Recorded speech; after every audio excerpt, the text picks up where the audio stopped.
নমস্কার, my YouTube channel মায়ের হাতে রান্নায় স্বাগত বন্ধুরা। আমি আবারও চলে এসেছি। আজকের রান্নায় আছে মুড়ি ঘন্ট। আমি সঙ্গীতা। আপনারা নিশ্চয়ই ভালো আছেন, আমিও ভালো আছি। এই দেখুন, মুড়ি ঘন্টর জন্য কি কি লাগবে আমি এখানে রেখেছি। তার জন্য একটা মাছের মাথা হাফ, আর এখানে ধনে গুঁড়ো, জিরে গুঁড়ো, কাশ্মীরি লঙ্কা গুঁড়ো, আদা রসুন পেস্ট, আর পেঁয়াজ কুচি, কাঁচা লঙ্কা, শুকনো লঙ্কা, তেজপাতা, আলু, টমেটো আর মটরশুঁটি রেখেছি। এটা অপশনাল, আপনারা চাইলে দিতে পারেন, না চাইলে না দিতেও পারেন। এটা আমার ভালো লাগে, দেখতে সুন্দর লাগে তাই রেখেছি।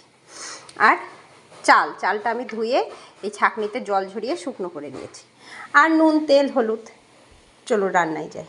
এই দেখুন, আমি কড়াই বসিয়ে দিয়েছি, গ্যাস অন করে দিয়েছি। এবার কড়াইয়ের মধ্যে দিয়ে দেব তেল। সর্ষের তেলই ব্যবহার করবেন।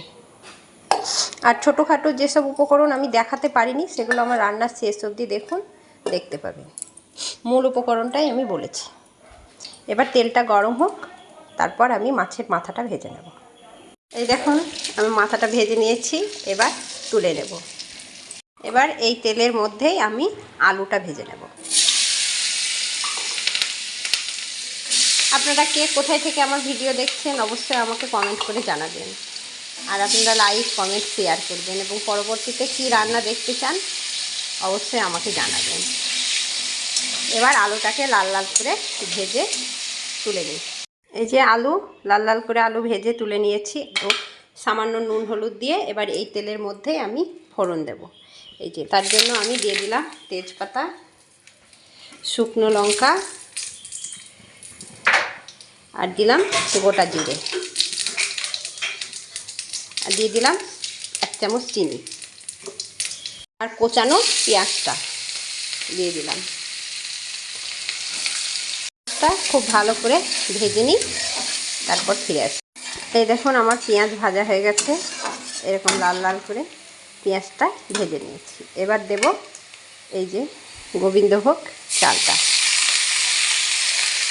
আমি আগে থেকে ধুয়ে জল ঝরিয়ে রেখেছিলাম। চালটা এবার দিয়ে দিলাম। চালটা খুব ভালো করে নেড়ে নেব, তারপর বাকি মশলা দেব। এবার দিয়ে দেব টমেটো, আর দিয়ে দেবো একটু হলুদ গুঁড়ো, আর দিয়ে দিলাম আদা রসুনের পেস্ট। এবার মিডিয়াম আঁচে খুব ভালো করে কষিয়ে নেব। তারপর আমি যে গুঁড়ো মশলাটা আছে সেটা অ্যাড করব। এই যে গুঁড়ো মশলাটা রয়েছে তার মধ্যে সামান্য জল দিয়ে আমি মশলাটা গুলে নেব। এখানে আছে ধনে গুঁড়ো, জিরে গুঁড়ো, কাশ্মীরি লঙ্কা গুঁড়ো আর গরম মশলা গুঁড়ো। জলে গোলানো মশলা আমি দিয়ে দিলাম। মশলার বাটিটা ধুয়েও একটু জল দিয়ে দেবো। জলটা দিয়ে দিলাম। এবার এটাকে খুব ভালো করে কষিয়ে নেব। দেখুন, মশলা আমি খুব ভালো করে কষিয়ে নিয়েছি। এবার দেব ভাজা আলু। ভাজা আলু দিয়ে নাড়িয়ে নিয়ে দেব ভাজা মাছের মাথাটা, দেব চেরা দুটো কাঁচা লঙ্কা। এবার খুব ভালো করে নাড়িয়ে নেব। আর দেব নুন। যেহেতু আমি আলু ভাজার সময় দিয়েছিলাম তাই অল্পই দিলাম। আরও 10 মিনিট আমি খুব ভালো করে কষিয়ে নেব এবং মাছের মাথাটা আমি ভেঙে দেব।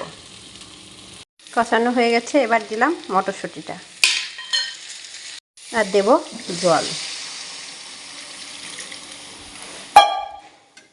এবার 10 মিনিট পর আবার ফিরে আসছি। ভালো করে সেদ্ধ হয়ে যাক, তারপর 10 মিনিট পর আমি ফিরে আসছি। এই দেখুন, 10 মিনিট পর আমি ফিরে এসেছি। দেখি কেমন হয়েছে। আমি দুবার নেড়ে দিয়েছি। এই দেখুন, রেডি হয়ে গেছে আমার মুড়ি ঘন্ট।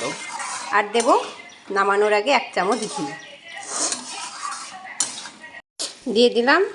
ঘি 1 চামচ। এই দেখুন, আমার সুস্বাদু মুড়ি ঘন্ট রেডি হয়ে গেছে।